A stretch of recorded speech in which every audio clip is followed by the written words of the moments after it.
Bismillahirrahmanirrahim. Assalamualaikum warahmatullahi wabarakatuh. Alhamdulillah. Alhamdulillahilladzi bi ni'matihi tatimmus shalihat.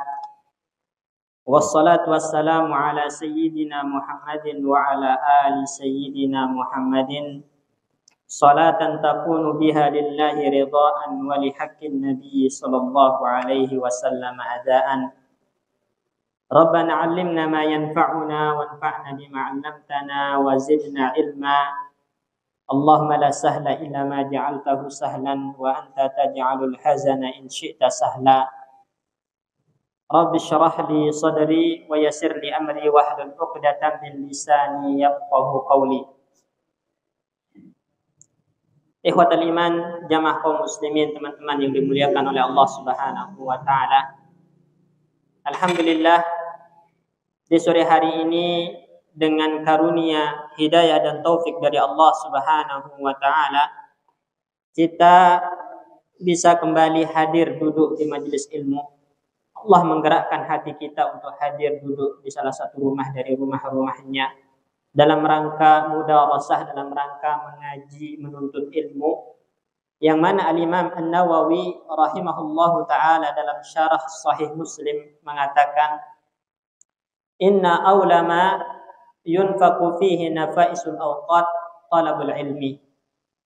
Sesungguhnya hal yang paling utama untuk menghabiskan waktu terbaik kita, waktu berharga kita adalah menuntut ilmu, kata beliau. Kenapa?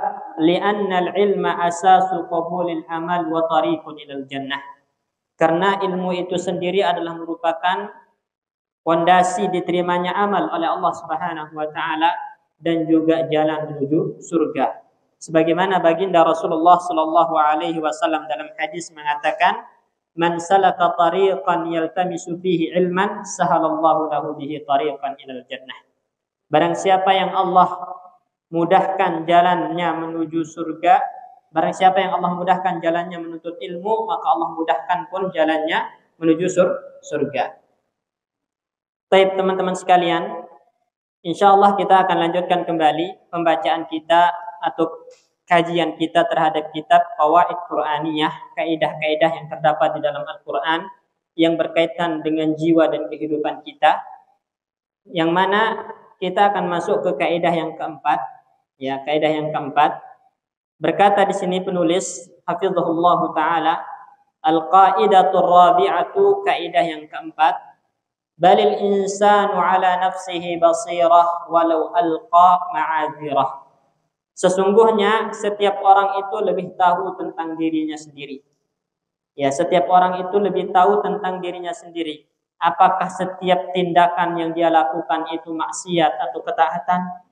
Apakah setiap ucapan yang keluar dari lisannya itu hal yang bermanfaat untuk dunia akhiratnya, atau justru mengandung unsur-unsur yang mendatangkan kemurkaan Allah Subhanahu wa taala? Maka manusia lebih tahu tentang hal itu. Ya, kita sendiri lebih tahu tentang diri kita sendiri. Yang kita lakukan itu baik atau buruk, yang kita ucapkan itu benar atau salah, jujur atau dusta, kita lebih tahu.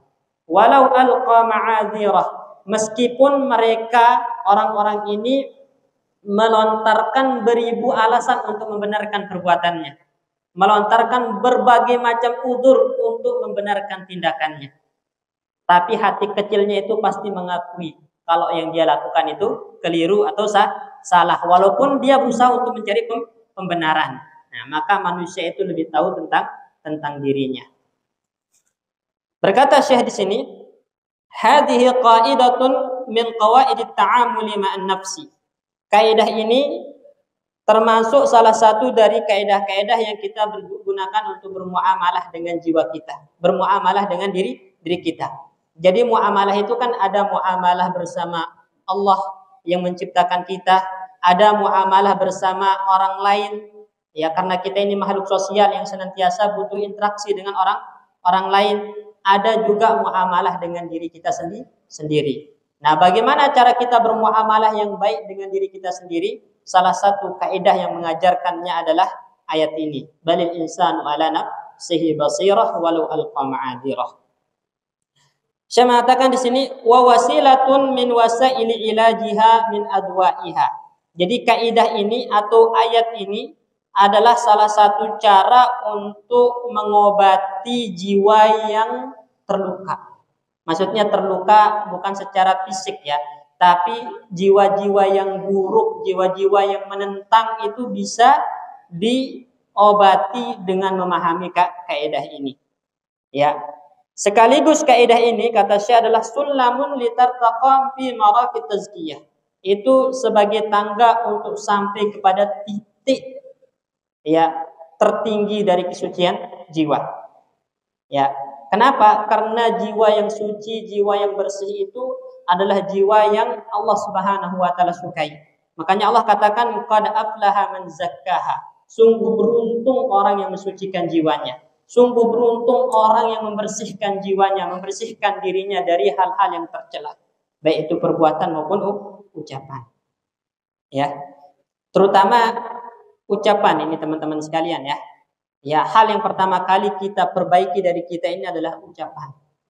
Kenapa? Karena di dalam Al-Quran Allah nggak pernah menyebutkan satu anggota badan, memperingatkan satu anggota badan secara khusus kecuali lisan.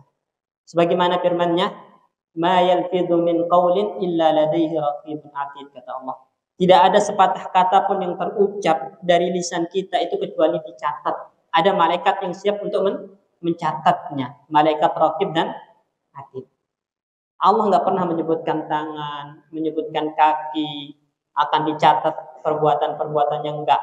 Walaupun memang akan dicatat, tapi lisan yang disebut karena lisan ini adalah hal yang paling berbahaya dari seluruh anggota badan kita.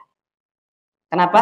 Karena lisan ini bisa menjadi sumber keselamatan, kunci keselamatan, atau sebaliknya menjadi sumber malapetaka untuk dunia akhirat kita. Ya. Oleh karena itu, Nabi Shallallahu Alaihi Wasallam mengatakan, jika antum ingin keburukannya ditutup oleh Allah, maka jaga lisan. Man satara lisanahu satarallahu auratahu, kata Nabi. Barang siapa yang menjaga lisannya dengan baik, ya setiap kata yang keluar dari lisannya itu ditata dengan baik, nggak pernah mengucapkan ucapan yang buruk, selalu mengandung maslahat ucapannya, baik dunia akhirat, maka Allah pasti tutup keburukannya, kata Nabi. Di dalam hadis yang lain Nabi mengatakan, tuba liman malaka lisanahu wa baka ala khati'atihi. Beruntung orang-orang yang bisa menahan lisannya, menjaga lisannya, dan menangisi kesalahan serta dosanya, kata Nabi Shallallahu Alaihi Wasallam. Jadi lisan ini, teman-teman sekalian, kalau kita jaga maka itu akan membuat kita ya menjadi orang yang baik. Ya, karena lisan ini bisa jadi barometer keimanan, kesolehan, ketaatan, itu bisa diukur dari lisan. Dari mana kita tahu? Nabi Shallallahu Alaihi Wasallam ya ketika menjelaskan kepada kita tentang as-salat, ya tentang agama ini, salat adalah tiangnya, puncaknya adalah jihad. Jadi semua amal-amalan tadi kalau mau terus istiqomah melakukannya, kata Nabi apa? Apa kata Nabi? Siapa yang tahu hadisnya?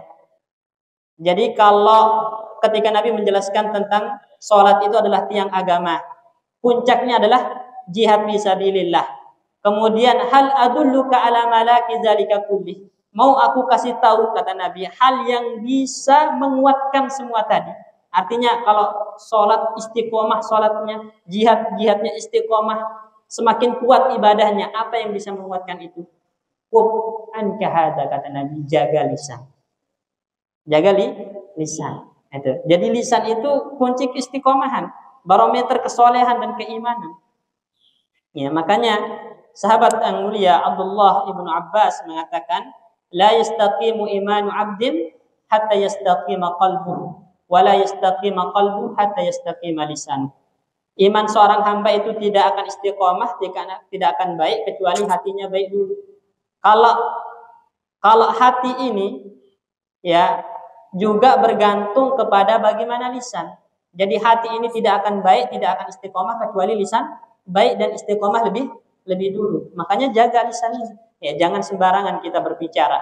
Orang mukmin itu sikapnya cuma dua, Pak, teman-teman sekalian. Diam atau berbicara untuk zikir kepada Allah, atau menyampaikan yang mendatangkan maslahat dunia akhirat. Kalau nggak ada maslahatnya dunia akhirat, itu bukan zikir kepada Allah, lebih baik diam. Makanya Nabi mengatakan, man kana yu'minu billahi wal yawmil akhir falyakul khairan aw liyasmut.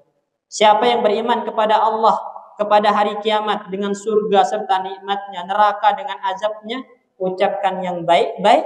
Kalau enggak diam. Kalau enggak diam saja, kata baginda Rasulullah. Karena kadang kita enggak peduli dengan apa yang kita ucapkan. Ya, walaupun itu bercanda atau apa, tapi ternyata itu mengandung unsur kemurkaan Allah, itu sangat berbahaya. Ya, tidakkah kita khawatir dengan sabda Rasulullah sallallahu alaihi wasallam ketika mengatakan kepada Muaz, "Ya Muaz," kata Nabi, "sakilatka ummuk," celaka kamu hai Muaz, "hal yakubun nasu fi nari jahannama ala wujuhihim aw ala manakhirihim illa hasaidu alsinatihim." Tidak ada yang lebih banyak menyeret seorang hamba ke neraka jahanam dalam keadaan dihinakan kecuali lisan mereka, kata Nabi. Jadi lisan ini bisa menyeret kita ke neraka jahanam. Dalam riwayat yang lain Nabi mengatakan, innal abda la yatakallamu bi kalimatin min sakhatillah. Ada seorang hamba berbicara sepatah kata, satu kata ternyata mengandung kemurkaan Allah. Mengandung kemurkaan Allah, mengandung amarah Allah dengan ucapan tersebut. La yulqilaha balan, padahal orang ini ketika mengucapkannya enggak terlalu peduli, enggak pikir panjang, asal ceplos-ceplos saja. Tapi kata Nabi, yazillu biha ila nari jahannama ab'ada mimma bainal masyriqi wal maghrib. Itu membuat dia terseret ke dalam neraka jahanam yang dalamnya itu lebih jauh dari belahan timur ke barat. Itu cuma gara-gara sepatah kata. Makanya kalau nggak dijaga ini bisa menjadi sumber malapetaka, kebinasaan. Tapi kalau kita jaga dengan baik, itu justru menjadi barometer keimanan kita, barometer kesolehan kita. Menjadi orang yang taat, ya, barometer ketaatan. Ya. Jadi seperti itu. Ya. Saya mengatakan di sini makna al-qaidati bihtisar. Makna kaidah ini secara ringkas, annal insana wa in hawala an yujadila an af'alihi aw aqwalihi allati ya'lamu min nafsihi butlanaha aw khata'aha wa i'tadhara an nafsihi bi'tidaratin fa huwa ya'rifu tamaman ma qalahu wa fa'alahu. Ya. Seseorang meskipun dia berusaha untuk membenarkan setiap perbuatannya, membenarkan setiap ucapannya yang hakikatnya itu keliru dan salah, dia berusaha untuk mencari uzur, mencari alasan pembenaran, tapi hatinya itu pasti tahu dengan benar kalau apa yang dia ucapkan, apa yang dia katakan itu salah, keliru. Ya. Kenapa? Karena nggak ada orang yang lebih tahu tentang dirinya kecuali dia sendiri. Benar nggak? Yang tahu tentang kita itu pertama Allah, kemudian kita sendiri. Sekarang kita misalnya melakukan sebuah kesalahan, kemudian kita berusaha untuk mencari pembenaran. Nah, padahal hati kecil kita mengatakan itu salah. Nah, salah. Maka sikap kita adalah bukan mencari pembenaran, tapi kita akui kesalahan tersebut. Tinggal istighfar, mohon ampun kepada Allah. Ya, dan orang yang mohon ampun kepada Allah itu Allah ampuni dosa-dosanya, karena Allah Maha mengampuni dosa-dosa hambanya. Ya. Jadi di sini ketika Allah mengatakan balil insanu ala nafsihi basirah, menggunakan kata basirah, itu dalam bahasa Arab basirah itu mengandung makna jelas dan juga bisa menjadi hujjah. Ya, jelas dan mengandung makna hujjah. Jadi pernah dikatakan anta hujjatun ala nafsik. Anda itu akan menjadi hujjah terhadap diri Anda sendiri. Ya, maksudnya apa? Anda akan menjadi lawan diri Anda sendiri kelak pada hari kiamat. Ya.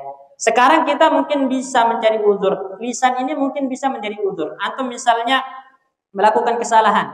Ya, telat sholat subuh misalnya. Telat sholat subuh. Padahal tadi malam dia sengaja begadang bukan untuk hal yang bermanfaat. Kemudian telat sholat subuhnya aja. Nggak apa-apa telat. Kan kata Nabi, orang yang tertidur itu sholatnya kalau bangun, nggak apa-apa. kan saya tertidur, nggak sengaja tertidurnya, tapi faktor sebelumnya apa?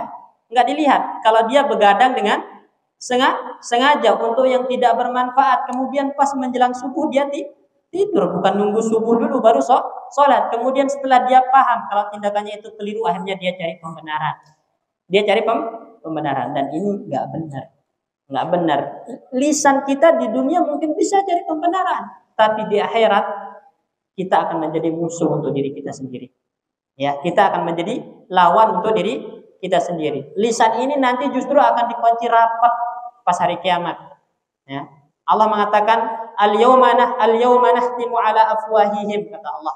Hari ini kami kunci rapat mulut mereka. Wa tukallimuna aydihim wa tashhadu arjuluhum bima kanu yaksibun. Tapi yang berbicara, yang akan memberatkannya, yang akan menjadi musuhnya, itu adalah tangan, kaki. Yang akan bersaksi ini, ya Allah, dia itu sengaja begini, tapi lisannya mencari uzur, padahal ada unsur kesengajaan ketika melakukan tindakan-tindakan yang salah tadi. Ya, jadi anta hujjatun ala nafsik. Anda itu adalah musuh bagi diri Anda sendiri kelak pada hari kiamat. Baik. Ya. Sekarang kita akan memperhatikan bagaimana praktek dari kaidah ini di dalam ya beberapa kasus. Ya. Praktek pertama itu ketika berkaitan dengan cara bermuamalah sebagian orang terhadap dalil-dalil syar'i, terhadap dalil, ya. Artinya ketika dikatakan kepada dia ini riba, ini haram, ini nggak boleh, kemudian dia ingin mencari pembenaran, ingin mencari celah, gitu kan, supaya tindakannya itu sah, ya. Nah, perhatikan kata saya di sini. Fala rubbama balagal ba'dha nassun wadihun muhkamun. Terkadang sampai kepada seseorang itu dalil yang sangat jelas, terang benderang seperti siang hari, siang bolong, enggak samar. Jelas-jelas sekali dalilnya mengatakan ini haram, ini enggak boleh, gitu kan? Kemudian hawa nafsunya menolak. Hawa nafsunya menolak. Akhirnya dia berusaha untuk mencari celah, ya, supaya bisa membenarkan tindakannya yang bertentangan dengan dalil tadi, ya, dan selaras dengan hawa nafsunya. Nah, kira-kira ini tindakan yang tepat atau salah? Salah. Kenapa? Karena hati kecil kita tuh pasti mengakui kalau sebenarnya ini salah. Cuman kita ingin mencari pembenaran saja. Nah, jadi itu tidak tepat. Makanya Allah katakan manusia itu benar-benar tahu tentang dirinya, yang dia lakukan salah, yang dia ucapkan salah, tapi mereka berusaha untuk mencari pembenaran. Nah, pembenaran yang kita upayakan itu tidak ada artinya, karena yang salah tetap salah. Ya, yang keliru tetap keliru, walaupun kita mengutarakan banyak pembenaran, ya, di sini. Makanya saya mengatakan di sini, wala yanfa'ul insanu an yuhawila daf'an nusus bisadri. Ya, orang itu tidak akan bermanfaat dia menolak dalil-dalil dengan hawa nafsunya. Enggak manfaat. Ya. Jadi walaupun dia tolak dengan perasaan, itu enggak ada manfaatnya dia menolak dalil dengan perasaan. Kenapa?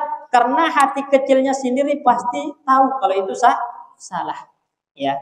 Makanya sikap seorang mukmin itu bagaimana kalau berhadapan dengan perintah dan larangan? Ada yang tahu? Sikap seorang mukmin ketika berhadapan dengan perintah dan larangan. Bukan membenturkannya dengan perasaan, bukan membenturkannya dengan akal, tapi sikapnya adalah sami'na wa ata'na. Kami dengar, kami taati. Ya. Dulu pernah kita sampaikan kepada antum teman-teman sekalian, ya, bagaimana para nabi itu mengedepankan sikap taat dan mendengar, bukan mengedepankan perasaan dan akal. Dulu Anda bawakan contohnya sama antum yang hadir dulu, itu kisahnya Nabi Ibrahim alaihissalam. Ya, pernah kita sampaikan Ibrahim itu menantikan kelahiran Ismail itu berapa tahun? Ada yang ingat? 80 tahun lebih. 80 tahun lebih Ibrahim berdoa, Rabbi habli minas salihin. Ya Allah, anugerahkan aku anak yang soleh. Itu 80 tahun tanpa henti berdoa. Kemudian ketika Allah kabulkan doanya, lahir Ismail. Nah, coba bayangkan, putra yang dia nanti selama 80 tahun, ya, Setelah lahir Allah uji Nabi Ibrahim. Apa ujiannya? Allah perintahkan Nabi Ibrahim untuk membawa istrinya Hajar dan Ismail yang masih baik ke padang pasir yang tandus, lembah yang tandus yang kita kenal sekarang dengan kota Mekah. Ya, itu ditaruh di sana tanpa ada yang menemani, tanpa ada bekal. Kemudian Nabi Ibrahim pergi. Hajar berteriak, Ibrahim, mau kemana Ibrahim? Apakah kamu akan meninggalkan kami di sini? Anakmu yang masih kecil ini, bila ta'am wala anis, tanpa ada bekal, tanpa ada yang menemani, di padang pasir yang tandus, sedikit pun Nabi Ibrahim gak menoleh, terus melangkah. Dipanggil lagi, wah Ibrahim, apakah kamu akan meninggalkan kami di sini? Nabi Ibrahim gak menoleh sama sekali, terus melangkah. Akhirnya yang ketiga kali, Allahu amaraka bihadza, Allah yang perintahkan kamu Ibrahim untuk melakukan ini, baru dia menoleh, na'am, ya Allah yang perintahkan. Ya, coba bayangkan, ada enggak suami rela meninggalkan istrinya di padang pasir yang tandus kalau secara perasaan? Nah, ada enggak ayah yang telah menanti 80 tahun kelahiran anaknya, kemudian setelah lahir disuruh naruh di padang pasir, suruh ninggalin sana? Ada enggak kalau secara perasaan mau? Enggak ada. Tapi karena itu perintah Allah yang dikedepankan apa? Sami'na wa ata'na, bukan menggunakan perasaan. Jadi perintah itu enggak dibenturkan dengan perasaan, tapi sikapnya sami'na wa ata'na, dengar dan patuh. Itu Nabi Ibrahim. Ya. Hajar pun ketika tahu itu perintah Allah, dia dengan tegas mengatakan, idzan la yudayyi'an Allah. Kalau begitu Allah enggak akan pernah menelantarkan kami. Ya. Jadi gini pelajarannya teman-teman sekalian. Seorang mukmin ketika berhadapan dengan perintah Allah, dengan larangan Allah, kemudian dia tunduk dan patuh, Allah tidak akan pernah menelantarkannya. Ya, Allah pasti menjamin semua hal yang dibutuhkan dalam kehidupan dunia ini. Kenapa? Karena Allah mengatakan, "Wa man yattaqillaha yaj'al lahu makhraja wa yarzuquhu min haitsu la yahtasib." Orang yang bertakwa kepada Allah, dalam artian dia menjalankan perintah Allah, meninggalkan larangannya, maka Allah berikan solusi untuk semua masalah yang dihadapi dalam kehidupan dunia ini, dan rezeki dari arah yang tidak disangka-sangka. Lihatlah Hajar dengan tegasnya mengatakan, kalau begitu Allah tidak akan pernah menelantarkan kami. Benar. Walaupun ditinggalkan tanpa bekal, tanpa ada yang menemani, mereka tetap hidup. Ya, Allah tetap mengirimkan rezekinya. Tidak perlu khawatir. Kalau itu perintah Allah kita jalankan, maka insya Allah ya Allah Subhanahu wa taala tidak akan pernah menyia-nyiakan hamba-hambanya. Ujian Ibrahim nggak sampai situ. Nggak sampai situ. Setelah menjadi pemuda, Ismail ini menjadi pemuda, ya, menjadi pemuda belia, itu dapat ujian lagi. Ya, disuruh apa? Sembelih. Ya, coba kalau antum jadi bapak disuruh sembelih, anak mau nggak? Nah, kalau kita secara perasaan nggak ada yang mau. Nah, tapi karena itu perintah Allah, apa katanya? Ya, dijalankan. Bahkan Ismail sendiri mengatakan, ya abati if'al ma tu'mar. Wahai ayahanda, lakukan apa yang Allah perintahkan kepadamu.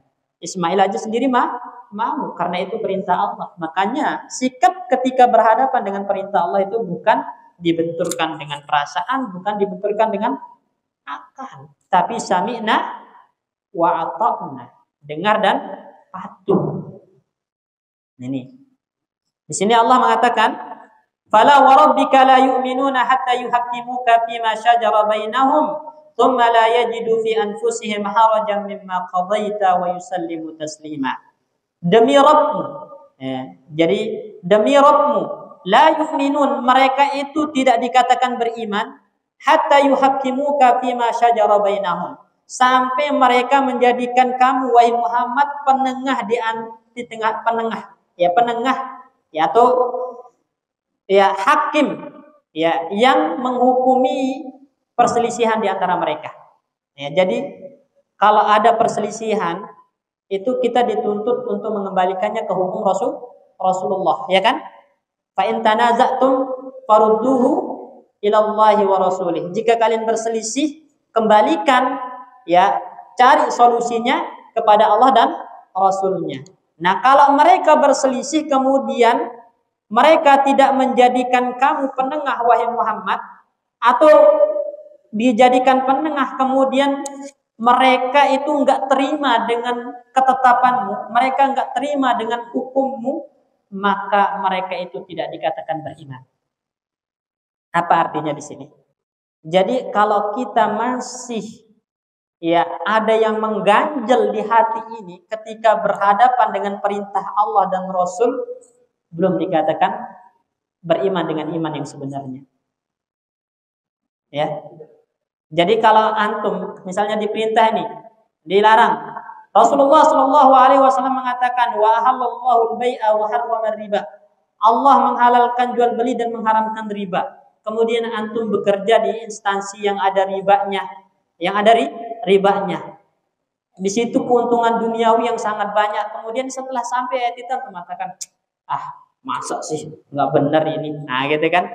Nggak benar ini. Berarti itu apa? Menolak ayat yang jelas dengan apa? Perasaan. Dengan membenturkan ayat dengan perasaan. Itu kira-kira boleh apa enggak? Boleh enggak? Ya boleh. Karena mukmin itu sikapnya apa? Sami'na wa ata'na, patuh dan taat, mendengar, ya. Patuh dan taat, bukan membenturkannya dengan perasaan. Ya kalau dalam hati kita mengatakan, ya saya salah, memang ini haram, memang ini enggak boleh, tapi saya enggak punya kerjaan yang lain, itu beda lagi. Jadi ada misalnya orang kerja di instansi riba, kemudian dalam hati kecilnya dia mengakui, saya tahu ini perbuatan haram, saya tahu ini maksiat, tapi saya nggak punya kerjaan yang lain. Itu beda lagi. Dengan orang yang mengatakan, masa sih kerja di ginian nggak boleh, masa riba itu haram. Beda ya. Yang satu itu mengakui itu haram, yang satu menentang dengan perasaannya. Itu beda, dosanya lebih besar yang menentang tadi. Karena tadi Islam tidak mengajarkan kita untuk membenturkan perintah Allah, larangan Allah dengan perasaan, dengan akal, tapi kita dituntut untuk menerima, mengakui ini. Kemudian beliau membawakan cerita di sini kisahnya Al-Imam Ibnul Jauzi, rahimahullahu taala.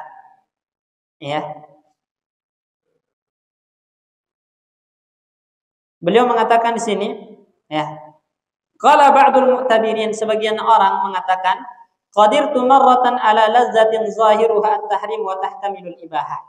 Suatu ketika saya diberikan kesempatan untuk melakukan sesuatu yang nikmat, sesuatu yang enak, tapi ini ada unsur haramnya, juga ada kemungkinan mubahnya, tapi lebih dominan unsur haramnya.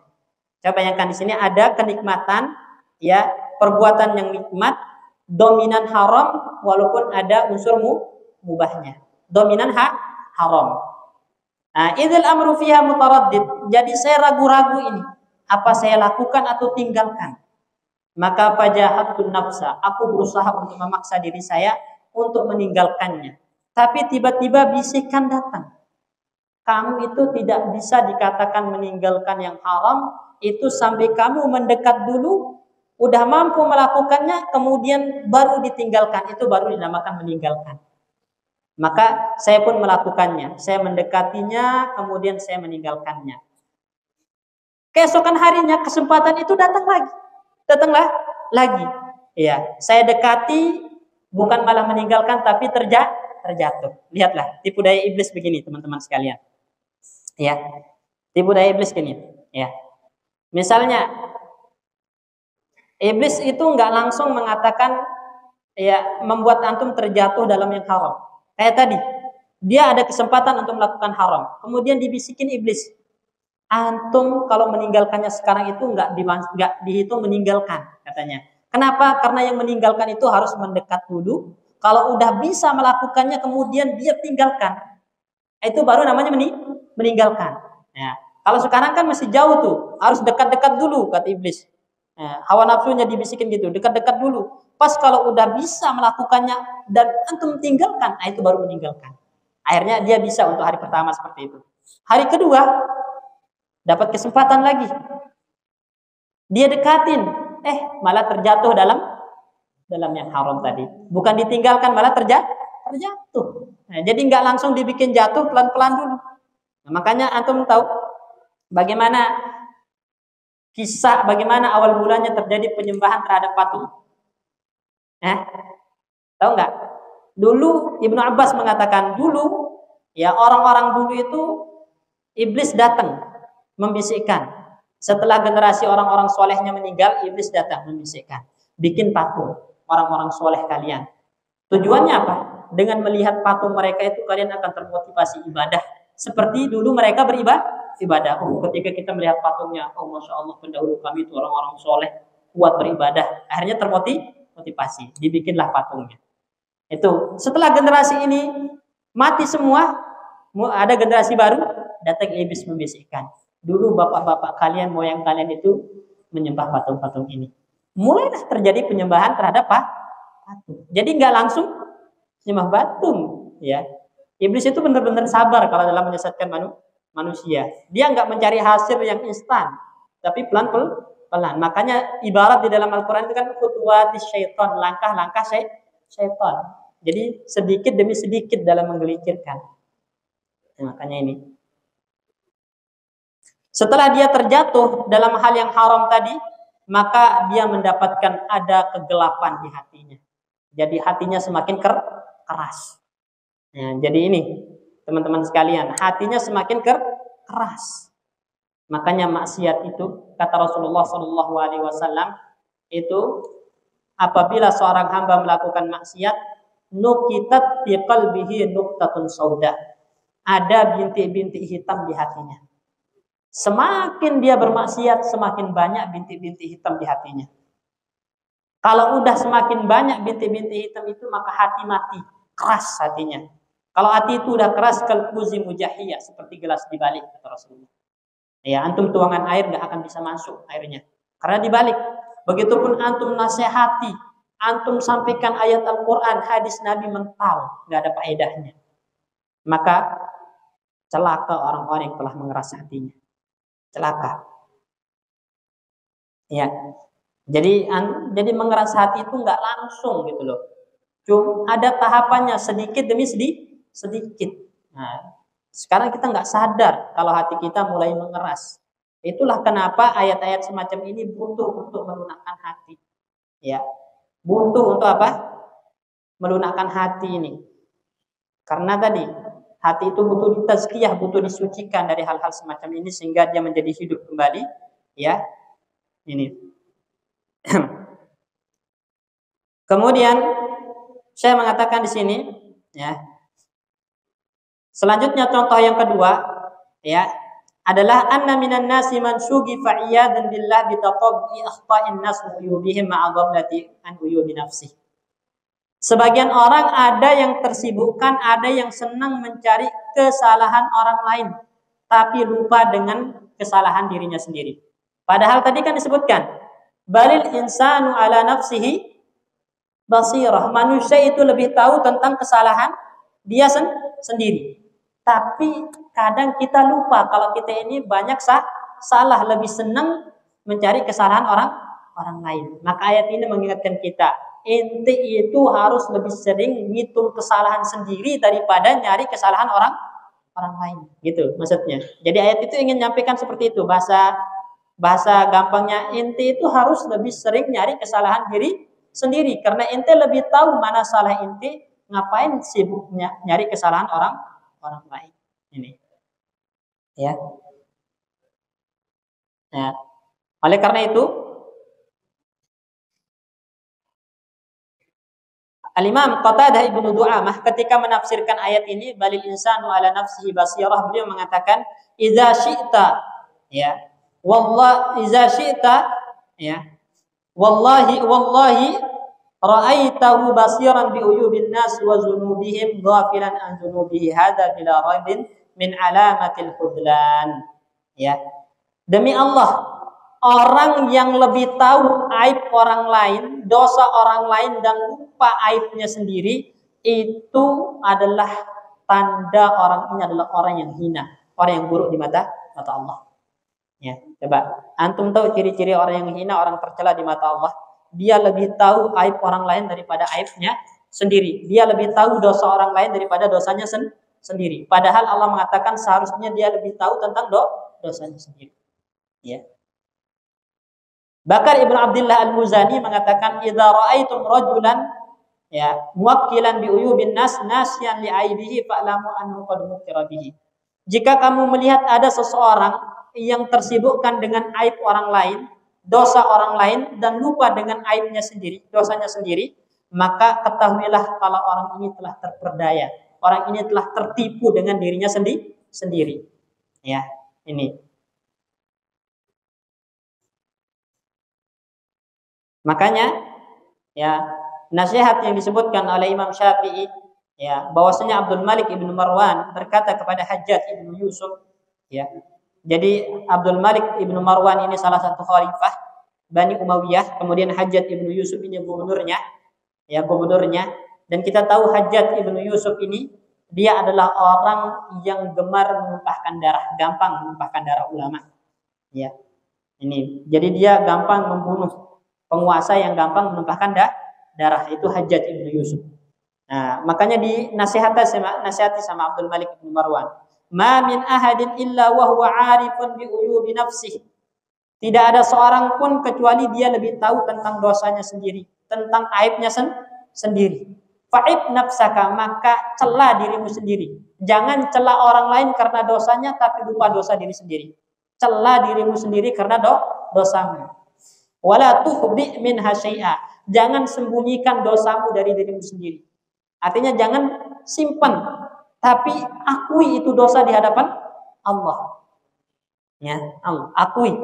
Ya, enggak usah sembunyiin dosa kita di hadapan Allah, karena Allah Maha tahu. Yang harus kita lakukan di hadapan Allah ketika berdosa apa? Akui. Ya, akui. Ya. Makanya salaf mengatakan anfa'us sidqi an tuqirra lillahi bi uyubi nafsik. Ya, kejujuran yang paling bermanfaat yang bisa menggugurkan kesalahan itu adalah kita mengaku di hadapan Allah atas dosa-dosa kita. Mungkin kalau kita melakukan dosa kemudian mengaku di hadapan manusia, kita hina. Kita hinakan. Benar enggak? Wah, bulan misalnya ada si A pernah berzina, kemudian cerita sama temannya, pasti akan dipandang ente maksiat mulu, gitu kan? Tapi kalau antum mengaku di hadapan Allah, ya Allah, sesungguhnya hamba ini telah zalim terhadap dirinya, telah melakukan perbuatan yang dilarang, ya Allah. Mengaku di hadapan Allah dalam kesendirian kita, Allah gugurkan dosa-dosa tersebut. Allah maafkan. Jadi semakin mulia kita di hadapan Allah kalau kita mengakui dosa. Berbeda kalau kita bercerita dosa kita di hadapan manusia, mungkin semakin hina kita di mata manusia. Tapi kalau kita di hadapan Allah mengaku, maka semakin mulia kita. Ya. Jelas ini ya, teman-teman sekalian ya. Makanya ada dalil yang mengatakan, ya ainani lan tamassahuman nar. Dua mata yang tidak disentuh api neraka. Ada dua mata yang tidak disentuh api neraka. Ada yang tahu mata apa? Pertama, ainun bakat min khasyatillah. Mata yang menangis karena takut kepada Allah. Jadi tangisi dosa-dosanya karena takut kepada Allah. Menyesal akan dosa-dosanya karena takut kepada Allah. Pernah enggak kita menangis terhadap dosa-dosa kita? Pertanyaannya, tidak perlu dijawab, tapi kita renungi sendiri. Pernah enggak kita menangisi dosa-dosa kita? Ketika kita dalam kesendirian, kemudian bermunajat di hadapan Allah, kemudian kita menangis, menyesal. Pernah enggak? Kalau kita lihat para nabi, ya para nabi, ya Nabi Adam ketika melakukan dosa, dia mengatakan Rabbana zalamna anfusana wa illam taghfir lana wa tarhamna lanakunanna minal khasirin. Ya Rabb kami, sesungguhnya kami telah menzalimi kami.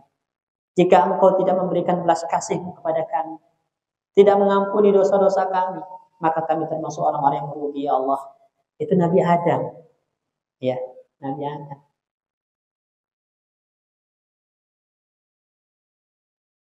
Nabi Nuh alaihissalam juga mengatakan, Rabbi inni a'udzubika an aslaka ma laysa bihi ilm. Wa illa taghfirli wa tarhamni akun minal khasirin. Ini Nabi Daud, ya.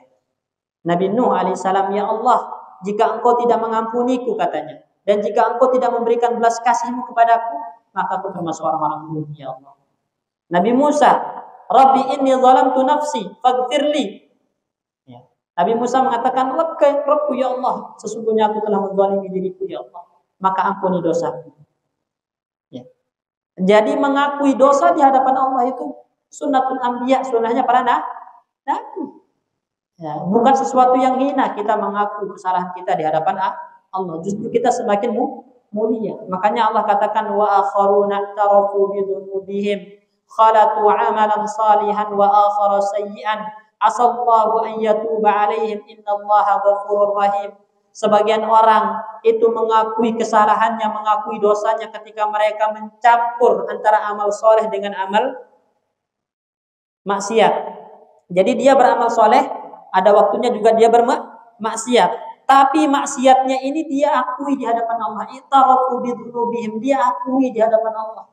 Maka Allah katakan asallahu ayyatuba alaihim. Allah pasti menerima taubat mereka. Allah pasti mengampuni dosa-dosa mereka karena Allah Maha Pengampun lagi Maha Penyayang. Ya. Jadi penting jemaah sekalian ya. Ya, muhasabah itu penting, introspeksi diri itu penting. Makanya Syekh mengatakan di sini di antara pelajaran dari kaidah ini, ayyas'al mar'u ila tabtisi an uyubihi. Seseorang itu harus berusaha untuk mengecek kesalahan-kesalahannya, memuhasabah di dirinya, menghitung kesalahan-kesalahannya. Kemudian setelah tahu dia punya kesalahan-kesalahan, dia berusaha untuk lepas dari kesalahan tersebut. Ya. Sesuai dengan batas kemampuannya. Karena begini, kenapa sesuai dengan batas kemampuan? Ada yang tahu? Kita berusaha lepas dari dosa itu sesuai dengan kemampuan. Kenapa? Karena manusia itu gudangnya dosa. Ada nggak yang murni nggak pernah melakukan dosa? Nggak ada. Kullu bani Adam khata'un wa khairul khata'in atau wabun. Makanya itu pentingnya introspeksi diri, menghisap kesalahan, dihitung satu persatu. Hari ini dosa yang saya lakukan apa aja, kata-kata buruk tercela yang saya ucapkan apa aja, itu dihitung. Kemudian esok hari berusaha untuk meminimalisirnya, menguranginya terus menerus. Inilah yang dinamakan dengan mujahadatun nafsi, berjihad melawan diri sendiri. Dan jihad melawan diri sendiri itu afdhalul jihad, kata Ibnu Qayyim, seutama-utama jihad. Ya, sebelum antum jihad ke medan perang, angkat senjata, kita lebih dahulu dituntut untuk berjihad melawan diri kita sendiri. Dan salah satu cara berjihad melawan diri sendiri adalah tadi muhasabah. Makanya Umar bin Khattab Amirul Mukminin radhiyallahu anhu mengatakan, hasibu anfusakum qabla an tuhasabu. Hitung dosa kalian, hitung kesalahan kalian sebelum kalian dihisab kelak pada hari kiamat. Karena orang yang sering menghitung dosanya, sering menghitung kesalahannya, akan mudah hisabnya yaumul kiamah. Kenapa? Karena setiap kali dia menghitung kesalahan di dunia, kemudian esoknya menjadi lebih baik, esoknya lebih baik, hingga hisabnya ringan di akhirat. Tapi kalau kita ghaflah, lalai, cuek dengan dosa kita, cuek dengan kesalahan kita, maka itu akan menumpuk dan memberatkan kita ketika di hari hisab. Ya. Al-Imam Ibnu Hazm rahimahullah, beliau mengatakan, dia menceritakan kisahnya sendiri ini jamaah sekalian, Imam Ibnu Hazm. Kanat fiyya uyubun. Ya. Saya ini adalah orang yang memiliki banyak aib, katanya Ibnu Hazm. Jadi dia mengakui. Ya, dan kita juga termasuk orang yang banyak dosa. Kanat fiyya uyubun. Saya ini adalah orang yang memiliki banyak aib. Falam azal birriyadati wattila'i ala ma qalatil anbiya'u salawatullah alaihim wal afadilu minal hukama wal mutaakhirin al mutaqaddimin fil ahlak wa fi adab nafsi. A'ani mudawataha. Ya. Meskipun saya ini adalah orang yang banyak aibnya, tapi saya terus-menerus belajar bagaimana sikapnya para nabi ketika berdosa. Bagaimana ucapan-ucapan orang-orang alim, para ulama yang bijaksana, akhlak-akhlak mereka dalam memperbaiki jiwa ketika mereka berdosa. maka itu sangat membantu saya untuk mengurangi aib-aib tersebut. Ya, kata beliau. Jadi saya punya banyak aib, tapi cara untuk mengurangi aib ini, untuk meminimalisir dosa ini, caranya apa? Tadi lihat bagaimana para anbiya mengakui dosa-dosa mereka di hadapan Allah. Bagaimana para ulama memberikan kaidah kepada kita untuk membersihkan jiwa tadi, ya. Dengan memperhatikan dosa-dosa tersebut dan mengakuinya di hadapan Allah. Hatta a'ana Allah ala aktsari dzalika bi taufiqihi wa mannih. Sampai Allah menolongku untuk meninggalkan mayoritas dari dosa-dosa tersebut, kata Ibnu Hazm. Jadi akhirnya mayoritas dosa-dosa itu pun bisa ditinggalkan dengan taufik dari Allah Subhanahu wa taala. Ya, maka di sini pelajarannya apa? Pertama, selalu perhatikan dosa-dosa kita. Kedua, ya, supaya kita ini tahu bagaimana bermuamalah dengan dosa, lihat bagaimana para nabi bermuamalah dengan dosa mereka. Bagaimana nabi bermuamalah dengan dosa mereka? Dia diakui di hadapan Allah. Bukan diceritakan di mata manusia, tapi itu diakui di hadapan Allah Subhanahu wa taala. Kita sebutkan tadi Nabi Adam bagaimana, Nabi Nuh bagaimana, Nabi Musa bagaimana. Ini. Ya. Kemudian yang ketiga itu mujahadah. Mujahadah itu artinya apa? Memaksa diri untuk terus melakukan ketaatan dan meminimalisir dosa tadi menjadi lebih baik daripada hari sebelumnya. Ya.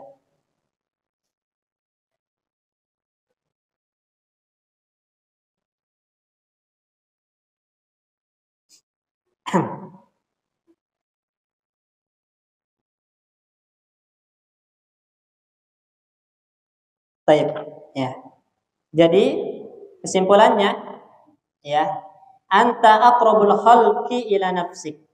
Orang yang paling dekat dengan diri Anda itu adalah Anda sendiri. Jadi orang yang paling tahu tentang diri kita adalah diri kita sendiri, ya. Makanya jangan pernah terperdaya dengan ucapan orang lain. Kalau ada orang memuji antum, masya Allah antum ini orang soleh, orang baik. Tapi kita tahu ternyata diri kita ini banyak melakukan kesalahan. Yang kita percaya siapa? Diri kita atau pujian orang lain? Diri kita sendiri. Karena yang paling tahu tentang diri kita adalah kita sendiri. Makanya jangan terperdaya dengan ucapan orang-orang asing. Orang lain walaupun mereka memuji kita, mengatakan kita orang soleh, orang baik, namun kita lebih tahu tentang diri kita kalau ini kita adalah pendosa. Sehingga banyak-banyak istighfar, banyak-banyak taubat, banyak-banyak mengakui dosa di hadapan Allah Subhanahu wa taala. Ya. Kemudian yang kedua, nafsuka indak. Ya, nafsuka indak. Jiwamu itu ada di dekatmu. Dirimu itu selalu melekat pada dirimu. Maka hitunglah dosa-dosamu, ya, ajarkan jiwamu, didik jiwamu itu menjadi orang yang taat. Ya, didik jiwamu untuk menjadi orang yang beristighfar, didik jiwamu untuk menjadi orang yang bertaubat. Ya. Karena tadi orang yang abai, orang yang lalai dan terus terjatuh dalam maksiat dosa, maka ketika dia tidak menghitung, menghisap, mendidik, memujahadah dirinya, Allah biarkan dia terus tenggelam dalam maksiat. Dan Allah katakan, "Man kana fid dhalalati falyamdud lahu ar-rahman maddah." Barang siapa yang sudah berada dalam kesesatan, Allah biarkan dia terus dalam maksiat dan dosanya. Istidraj. Ya. Itu sulit untuk taubat jadinya. Bayangkan. Sulit untuk taubat. Sekali orang terjatuh dalam maksiat, maka maksiat itu akan melahirkan maksiat yang lain. Ya, karena para ulama mengatakan al-maksiyah baridul kufri. Maksiat itu posnya kekufuran. Sedikit bermaksiat hari ini, kemudian besok bermaksiat lagi, lama-lama bisa membawa kita kepada kekufuran. Ya, itu kalau kita abai. Kalau kita biarkan terus terjatuh dalam maksiat. Nah, makanya yang masalah itu bukan di maksiatnya. Yang masalah itu bukan di maksiatnya, bukan di dosanya. Yang masalah itu adalah membiarkan jiwa kita terus berada di kubangan maksiat tanpa ada penyesalan, tanpa ada usaha untuk taubat. Oleh karena itu dalam hadis disebutkan, laula tastaghfirun. Ya, kalau kalian tidak mohon, laula tuznibun kata Nabi. Kalau kalian nggak berdosa sama sekali, semuanya orang taat, nggak ada yang berdosa, nggak ada yang bermaksiat, semua orang taat kata Nabi. La atallahu biqaumin yuzlimun, Allah binasakan yang taat tadi. Allah ganti dengan yang berdosa. Fa yastaghfirunallah, tapi yang berdosa ini ketika dia tahu itu dosa, dia langsung mohon ampun kepada Allah. Fa yaghfiru lahum, Allah ampuni dosa-dosa mereka. Ya.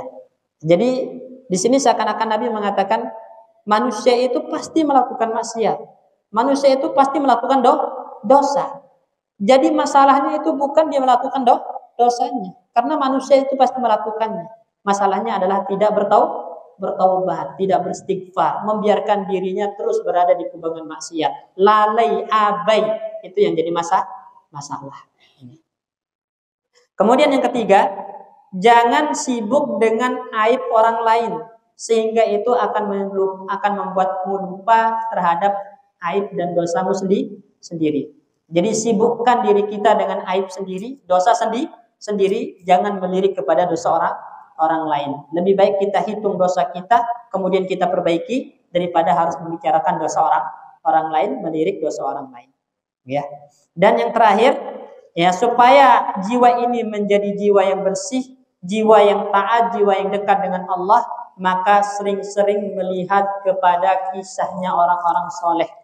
Ya, kisahnya para nabi ketika melakukan dosa, kisahnya para ulama ketika jatuh dalam maksiat, bagaimana upaya mereka untuk memperbaiki diri. Nah, itu sering-sering dibaca dan ikuti jejak mereka, karena itu sangat membantu kita untuk menjadi pribadi yang lebih baik di kemudian harinya. Baik, karena udah mendekati maghrib, nah kita cukupkan dulu. Ya, maghrib 17.94 ya. Barakallahu fikum. Nanti kita lanjutkan habis sholat maghrib. Kita tutup dengan doa kafaratul majlis. Assalamualaikum warahmatullahi wabarakatuh.